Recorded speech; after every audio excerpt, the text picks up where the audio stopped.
Namaku Arman, 40 tahun, sebelumnya bekerja sebagai satpam di perkantoran. Setelah pandemi, aku menganggur cukup lama. Hingga suatu hari, aku mendapat informasi lowongan sebagai penjaga kamar jenazah di sebuah rumah sakit daerah Jakarta Timur. Gajinya besar, 2 kali lipat dari kerja kantoran biasa. Tanpa pikir panjang, aku datang ke interview. Ruangan interview terletak di gedung belakang rumah sakit. Di sekitarnya sunyi, hanya suara kipas angin tua yang berderit. Dokter yang mewawancaraiku hanya berkata singkat, "Kalau mentalmu kuat, kerja di sini tidak sulit. Tapi jangan bicara sembarangan. Jangan bawa teman ke ruangan jenazah dan jangan tidur di ruang tunggu malam hari." Aku anggukkan kepala. Dalam hati bertanya-tanya, kenapa ada larangan seperti itu? Tapi karena butuh kerja, aku terima tanpa tanya. Aku diminta mulai kerja malam itu juga, shift malam pukul 8 sampai pagi. Sore itu aku pulang sebentar, mengambil pakaian, dan kembali saat matahari mulai tenggelam. Kamar jenazah letaknya di bangunan tua berdinding kusam. Begitu aku masuk, bau formalin dan amis darah langsung menusuk. Ada 2 jenazah, malam itu ditutup kain putih. Aku hanya diminta berjaga, mencatat data, dan memastikan suhu ruangan tetap stabil. Saat jam menunjukkan pukul 1 dini hari, lampu di sudut ruangan berkedip-kedip. Kipas angin mati tiba-tiba. Aku duduk diam, mencoba tenang. Tapi lalu terdengar suara rintihan pelan, seperti seseorang menahan sakit. Aku bangkit berdiri. Suara itu jelas berasal dari salah satu peti. Mungkin hanya suara dari pipa bocor, pikirku. Tapi suara itu semakin keras, bercampur isakan. Aku dekati peti itu, membuka sedikit kain putihnya. Jenazah perempuan, wajahnya pucat. Tapi matanya terbuka. Aku terhenyak mundur, keringatku dingin. Tapi saat ku tatap lagi, matanya sudah tertutup seperti biasa. Aku merasa mataku menipu. Kupaksakan untuk duduk kembali, menyalakan radio kecil sebagai teman. Tapi suara dari radio justru semakin membuat suasana mencekam. Lagu lama mengalun pelan, tapi terdengar seperti suara orang menangis dalam nyanyian. Malam pertamaku di kamar mayat, dan aku sudah ingin pulang. Tapi aku tahan. Aku pikir mungkin hanya halusinasi karena suasana baru. Tapi ternyata itu baru awal dari semua mimpi burukku. Malam kedua, aku datang lebih awal. Meski ragu, aku tetap kembali. Di pikiranku hanya satu, ini pekerjaan terakhirku dan gajinya besar. Aku bawa air doa dari rumah, radio baru karena yang lama mendadak mati total, dan senter. Kupikir mungkin hanya kecapekan semalam yang bikin aku halusinasi. Tapi rasa was-was itu tetap menempel. Jam menunjukkan pukul 2 pagi dini hari. Kamar jenazah sunyi, hanya suara pendingin jenazah yang berdengung rendah. Aku sedang duduk mencatat suhu saat bulu kuduku berdiri tanpa alasan. Perasaan diawasi muncul lagi. Mataku terpaku ke pojok ruangan dekat lemari logam. Di sana, sosok itu berdiri. Perempuan, bajunya putih kotor, rambutnya panjang menjuntai, menutupi sebagian wajah. Tapi tubuhnya tidak berdiri. Dia melayang. Sekitar setengah meter dari lantai, menghadap tembok. Jantungku berdebar kencang. Aku membeku, senter terlepas dari tangan. Nafasku memburu, tapi tak berani berteriak. Sosok itu tidak bergerak, namun aura dingin mulai menyelimuti ruangan. Napasku berembun. Suara dari radio kecil tiba-tiba menyala sendiri, mengeluarkan desahan seperti orang menangis kesakitan. Ketika aku mencoba menjangkau senter, sosok itu berpindah. Kini lebih dekat, hanya 2 meter dariku. Rambutnya tersibak pelan dan aku melihat wajahnya. Pucat, rusak, seperti bekas terbakar. Bola matanya kosong, hitam legam, tanpa cahaya. Tapi yang paling membuatku nyaris muntah adalah mulutnya. Robek sampai ke pipi, seperti bekas sobekan benda tajam. Dia menatapku. Diameter. Tapi aku merasa ada suara di kepalaku. Suara perempuan, lirih namun memaksa. Kau tidak seharusnya di sini. Aku merogoh tas gemetar, mengambil botol air doa dan menyiram ke arah makhluk itu. Seketika tubuhnya perlahan memudar, seperti asap, tapi baunya seperti darah dan daging busuk yang dibakar. Bau itu bertahan lama. Aku tidak bisa tidur malam itu. Kursi plastik jadi temanku sampai fajar. Di luar ruangan, suara langkah kaki berulang kali terdengar mondar-mandir. Tapi aku tahu pasti, shift malam ini aku sendiri. Saat pagi datang dan staf rumah sakit mulai berdatangan, sosok itu benar-benar menghilang. Tapi bayangannya tetap tertinggal di pikiranku. Aku sadar, tempat ini bukan sekadar kamar mayat. Ini tempat yang menyimpan kutukan. Dan aku baru di hari kedua. Malam ketiga, aku datang dengan langkah berat. Tapi aku tetap datang. Aku tidak bisa menyerah hanya karena takut. Gaji sebulan di sini bisa menutup banyak hutang. Tapi entah kenapa, dadaku terasa sesak sejak sore. Petugas jaga siang hanya berpesan, malam ini ada jenazah baru, perempuan, ditemukan bunuh diri, gantung diri di kamar kos. Saat ku dengar penjelasannya, entah kenapa tubuhku menggigil. Saat malam mulai larut, jenazah perempuan itu dibawa masuk. Aku melihat sekilas dari balik tirai, rambut panjang, tubuh kurus, wajahnya pucat kehijauan. Kain putih membungkusnya rapat. Tapi ada satu hal yang membuat jantungku berdegup tak karuan. Gelang di tangannya sama persis dengan sosok wanita yang kulihat melayang 2 malam lalu. Aku mencoba menyibukkan diri dengan mencatat, mengatur suhu lemari pendingin, dan memutar radio. Tapi suasana terasa makin menekan.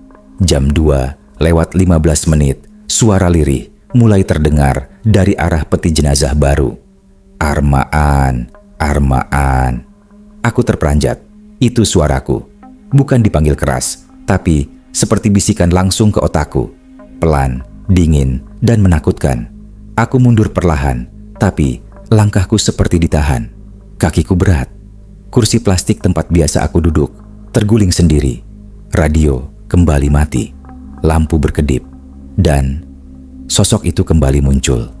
Tapi kali ini bukan di pojok ruangan, melainkan duduk di atas peti jenazahnya sendiri. Dia menunduk, rambut menutupi wajah. Tapi perlahan ia menengadah. Matanya terbuka. Senyuman lebar terbentuk di wajah rusaknya. Senyum yang tidak seharusnya dimiliki manusia. Aku mencoba berlari ke pintu, tapi gagangnya dingin seperti es. Terkunci dari dalam. Aku tak tahu bagaimana. Aku menjerit, memanggil siapa saja. Tapi hanya Gema yang menjawab. Sosok itu perlahan turun dari peti, berjalan mendekat tanpa menyentuh lantai. Kain kafan di tubuhnya jatuh satu persatu. Dan aku melihat tali bekas jeratan di lehernya masih basah, meneteskan darah. Aku hampir pingsan. Aku rebah di sudut ruangan, menggigil seperti anak kecil. Sampai azan subuh terdengar dari kejauhan. Sosok itu hilang perlahan, meninggalkan bekas tetesan darah di lantai. Tapi saat kulihat pagi harinya, lantai itu bersih, tak ada apa-apa. Aku ingin menyerah, tapi ini baru hari ketiga. Malam itu, Arman berjaga seorang diri. Suasana kamar jenazah begitu senyap, hanya terdengar suara kipas angin tua berderit pelan dari sudut ruangan. Sekitar pukul 1.30 dini hari, datang ambulans dari unit gawat darurat. Seorang ibu muda meninggal saat proses persalinan.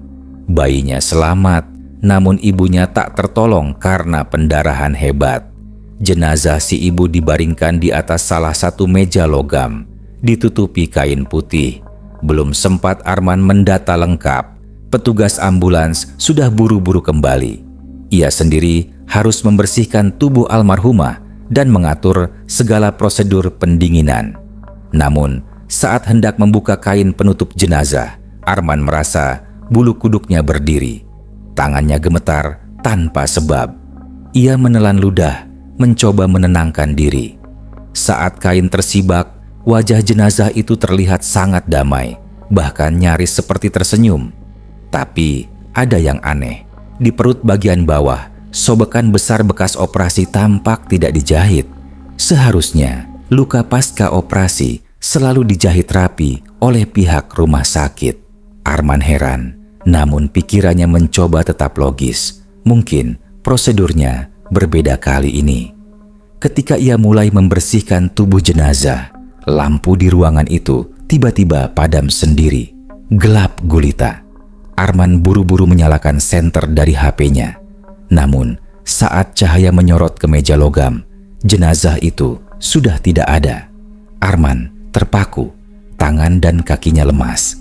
Ia mencoba mencari, menyorot sudut-sudut ruangan, lalu mendadak terdengar suara tangisan pelan, mirip suara ibu menyusui bayi. "Anakku, anakku, kembalikan anakku." Suara itu berasal dari belakangnya. Dengan sangat perlahan, Arman menoleh. Di pojok ruangan, tepat di bawah ventilasi, sesosok perempuan bergaun putih berdiri membelakanginya. Rambutnya panjang, menjuntai menutupi wajah. Tubuhnya kurus, kulitnya pucat kehijauan. "Bu," Arman berbisik. Tapi belum sempat melangkah mundur, sosok itu berbalik. Wajahnya hancur, matanya putih semua, dan yang paling mengerikan, di punggungnya ada lubang menganga besar, seolah seluruh bagian belakang tubuhnya robek. Isi perutnya tampak dari belakang. Bau anyir menyengat ruangan. Sundel bolong. Arman lari terbirit-birit keluar ruangan, menabrak rak dan menjatuhkan alat-alat medis. Tapi saat sampai di lorong, semua lampu mati. Dari kejauhan, suara perempuan itu terdengar makin keras, terisak dan tertawa bersamaan. Arman jatuh tersungkur, tubuhnya gemetar hebat. Baru kali ini ia melihat wujud sejelas itu, dan itu baru awal dari mimpi buruk yang sebenarnya. Sejak malam itu, Arman tak bisa tidur nyenyak. Matanya selalu terpaku ke sudut-sudut gelap kamar mayat. Ia mencoba berdamai dengan kenyataan bahwa mungkin pikirannya sedang lelah. Tapi kejadian malam berikutnya membuatnya benar-benar yakin ia sedang diteror arwah penasaran. Malam kelima, Arman kembali berjaga. Ia sempat minta ditemani satpam, tapi entah kenapa malam itu satpam yang biasanya duduk di pos belakang tidak kelihatan batang hidungnya. Arman sendirian lagi, bersama lemari pendingin berisi 3 jenazah. Sekitar pukul 2 pagi, saat sedang duduk memandangi layar CCTV kecil, terdengar suara pelan seperti tangisan bayi. Arman langsung tegak duduk. Ia pikir itu suara dari ruang bersalin yang memang tak jauh. Tapi suara itu makin jelas dan datang dari dalam ruangan tempatnya duduk. Tangisan itu lirih, parau, namun sangat nyata. Arman mencoba tetap tenang. Ia berdiri pelan-pelan, menyorotkan senter ke seluruh ruangan. Tidak ada apa-apa. Tapi saat mendekati lemari pendingin, suara itu terdengar lebih jelas dari dalam salah satu laci mayat. Tangannya gemetar hebat. Ia tak berani menyentuh laci tersebut. Tapi suara tangisan bayi itu terus berulang, diselingi suara perempuan. "Anakku, tolong kembalikan anakku." Arman mundur perlahan, berniat lari keluar ruangan. Tapi langkahnya terhenti. Di ujung ruangan, di depan pintu keluar, berdiri sosok wanita yang sama seperti malam sebelumnya. Gaun putih panjang, rambut acak-acakan, dan lubang besar di punggungnya menganga. "Aku cuma mau anakku. Kamu lihat anakku kan?" bisiknya. Arman berteriak sekuat tenaga, melempar kunci ruangan, lalu berlari ke arah gudang medis sebelah. Ia mengunci diri di dalam, tubuhnya gemetar, nafasnya ngos-ngosan. Tapi Dari balik pintu, suara perempuan itu terus terdengar. Tidak marah, tidak memaki, tapi lirih dan menyedihkan. "Anakku belum mati, dia masih hidup. Kembalikan anakku." Tangisan bayi terus menyusul, membuat Arman semakin terguncang. Ia bertahan di gudang itu sampai azan subuh. Saat keluar, ruangan sudah kosong. Tidak ada suara, tidak ada tanda-tanda aneh. Tapi saat ia buka, salah satu laci mayat yang malam tadi mengeluarkan suara. Di dalamnya, tubuh wanita itu kembali ada di sana, tertutup rapi dengan kain putih, seperti tidak pernah bergerak kemana-mana. Arman mual. Ia ingin berhenti, tapi upah sebulan harus tetap ia kejar. Besoknya, teror itu makin gila. Hari ke-20 kerja Arman di kamar jenazah, mentalnya mulai rapuh. Ia jadi lebih sering murung, jarang bicara. Bahkan, tubuhnya mulai kurus karena kehilangan nafsu makan. Setiap malam, ia dihantui wajah hancur perempuan bersuara lirih yang memanggil anaknya. Sore itu, Arman memaksakan diri datang lebih awal. Ia pikir mungkin dengan datang di siang hari dan mengaji di ruang jenazah, suasana bisa sedikit tenang. Tapi, meski ayat-ayat suci bergema, ruangan itu tetap dingin menusuk, seperti menyimpan dendam yang tak pernah padam. Sekitar pukul 23, Arman merasa mulas dan buru-buru ke toilet rumah sakit di lorong belakang, yang katanya dulunya ruangan isolasi mayat sebelum renovasi. Toiletnya sepi, lembab, dan remang. Selesai buang air, saat ia mencuci muka di wastafel, tiba-tiba lampu toilet meredup dan berkedip. Air keran mengalir deras. Arman menatap cermin di depannya. Tapi, bayangan yang terlihat di sana bukan dirinya. Di balik cermin, tampak sosok perempuan rambut panjang, wajahnya rusak seperti dicakar, dan, ya, lubang besar di punggungnya terlihat jelas di pantulan. Wajahnya menunduk, tapi perlahan menengadah. Bola matanya putih semua, darah menetes dari hidung dan mulutnya. Arman terpaku, tidak bisa bergerak. Mulutnya terbuka, tapi tidak ada suara keluar. Sosok itu di dalam cermin tiba-tiba tersenyum lebar, lalu mengangkat tangannya dan menunjuk ke perut Arman. Kau sembunyikan anakku," bisiknya pelan, suara serak penuh dendam. Tiba-tiba, lampu mati total, gelap gulita. Arman memutar tubuhnya cepat dan lari keluar toilet. Tapi, di lorong rumah sakit yang kosong, langkah kakinya malah seperti terjebak. Jalan di lorong itu seperti tak berujung. Ia terus berlari, tapi tak pernah sampai ke ujung.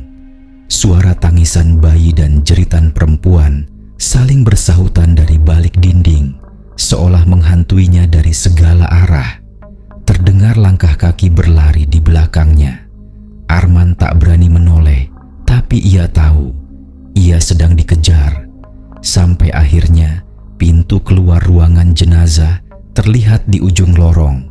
Arman menerobos masuk, mengunci dari dalam, dan menjatuhkan tubuhnya di lantai. Napasnya memburu, tubuhnya menggigil. Ia tak tahu lagi harus bagaimana. Saat ia melihat kembali ke cermin kecil di atas wastafel kamar jenazah, wajah itu kembali muncul.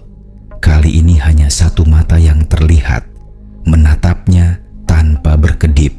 Arman tahu perempuan itu tidak akan pergi.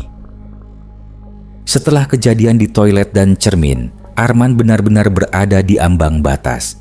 Ia sempat bolos 2 hari, alasan sakit kepala dan maag kambuh.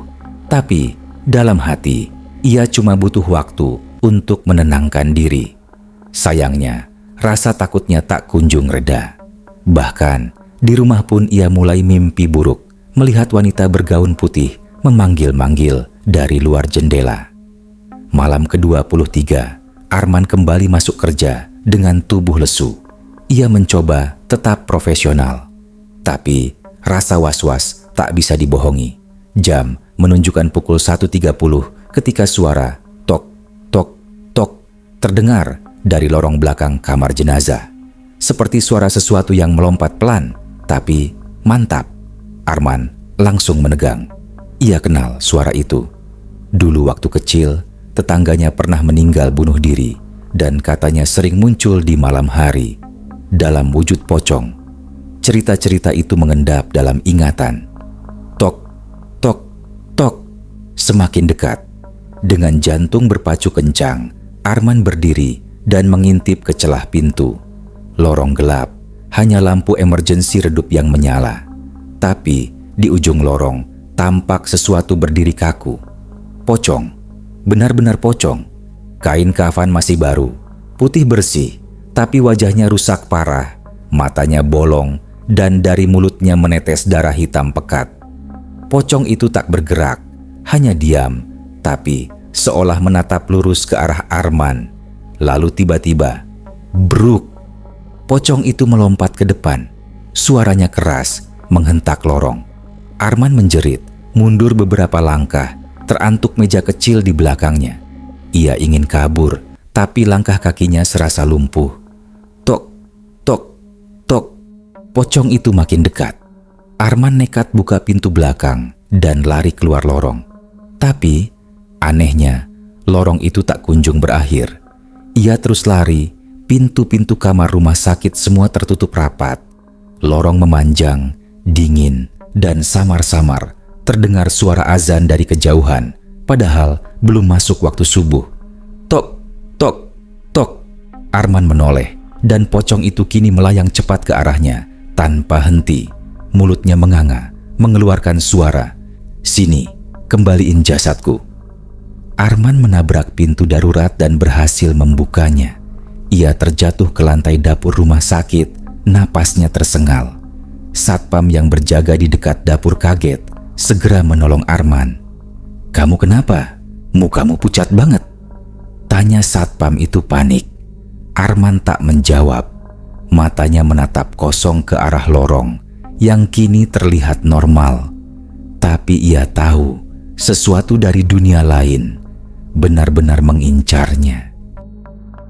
Setelah insiden dikejar pocong di lorong belakang, Arman mulai disarankan rekan sesama petugas agar minta pindah. Tapi Arman masih bertahan, semata karena alasan gaji yang ia butuhkan untuk menutup cicilan dan kebutuhan rumah. Ia bertekad kuatkan hati, hanya tinggal seminggu lagi. Tapi justru di hari ke-25, semua teror memuncak ke tingkat paling mengerikan. Malam itu, rumah sakit terasa sangat sepi. Bahkan, suara mesin oksigen dan monitor dari ruang ICU terdengar sampai ke kamar jenazah. Arman yang sedang menyusun dokumen data mayat, tiba-tiba mendengar bunyi berderit dari arah deretan laci penyimpanan mayat. Krek, krek, satu laci terbuka sendiri. Arman memicingkan mata, mencoba menenangkan diri, berpikir itu hanya karena engsel tua. Tapi saat ia dekati dan menutup kembali laci itu, suara jeritan nyaring terdengar dari dalam. Seperti teriakan wanita melahirkan, bercampur tangisan bayi. Arman terlompat ke belakang, hampir jatuh, nafasnya memburu. Suara itu terus terdengar, kini disertai bunyi pukulan dari dalam laci. Buk, buk, buk. Arman mencoba kabur, tapi langkahnya tertahan ketika lampu ruangan mati total. Gelap gulita. Ia hanya bisa melihat dari sinar emergency lamp di pojok ruangan. Dan di bawah cahaya remang itu, tampak sesosok pocong berdiri di depan laci. Bukan hanya satu. Ada 3 pocong, diam, kaku, berdiri mengelilingi tempat jenazah.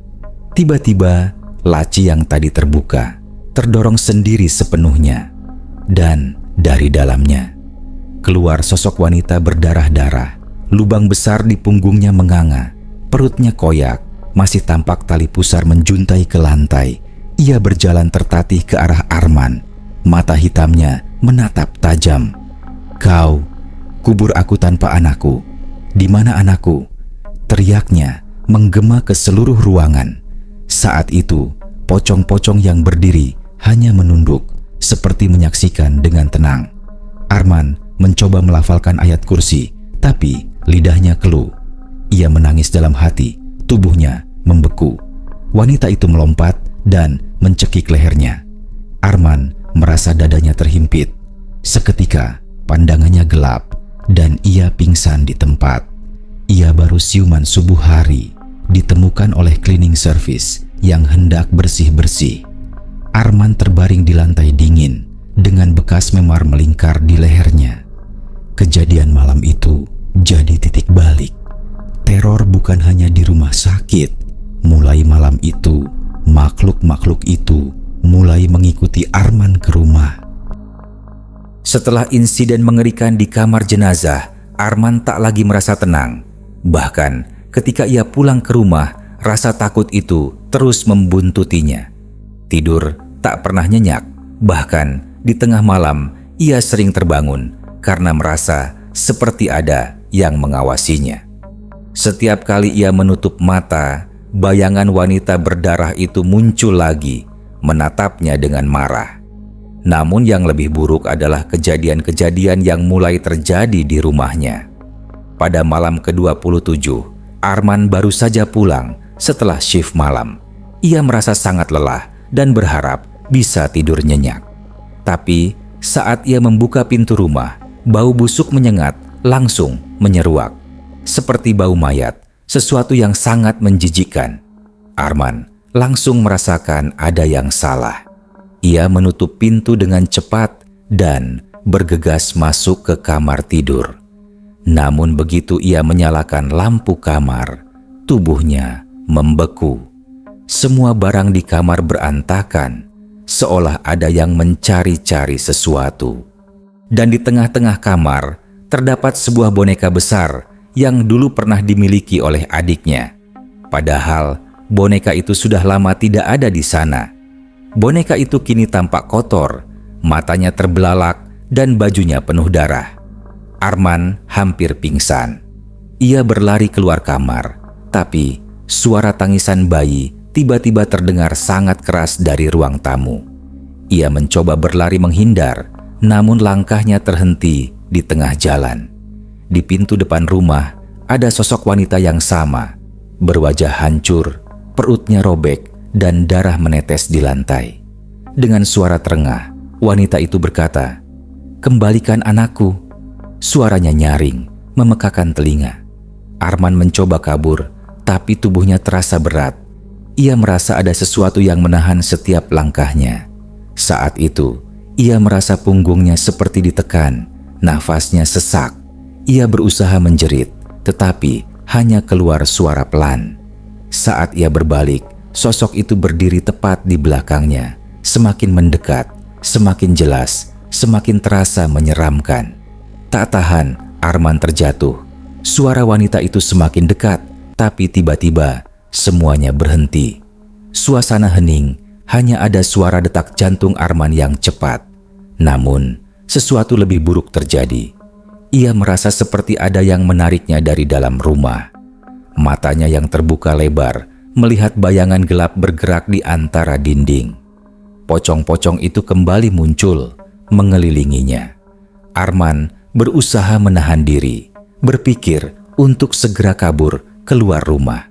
Namun, sosok wanita itu muncul lagi di depannya, dengan wajah lebih rusak dan mulutnya menganga lebar, siap menggigitnya. "Kau belum selesai, Arman," bisiknya pelan, semakin dalam.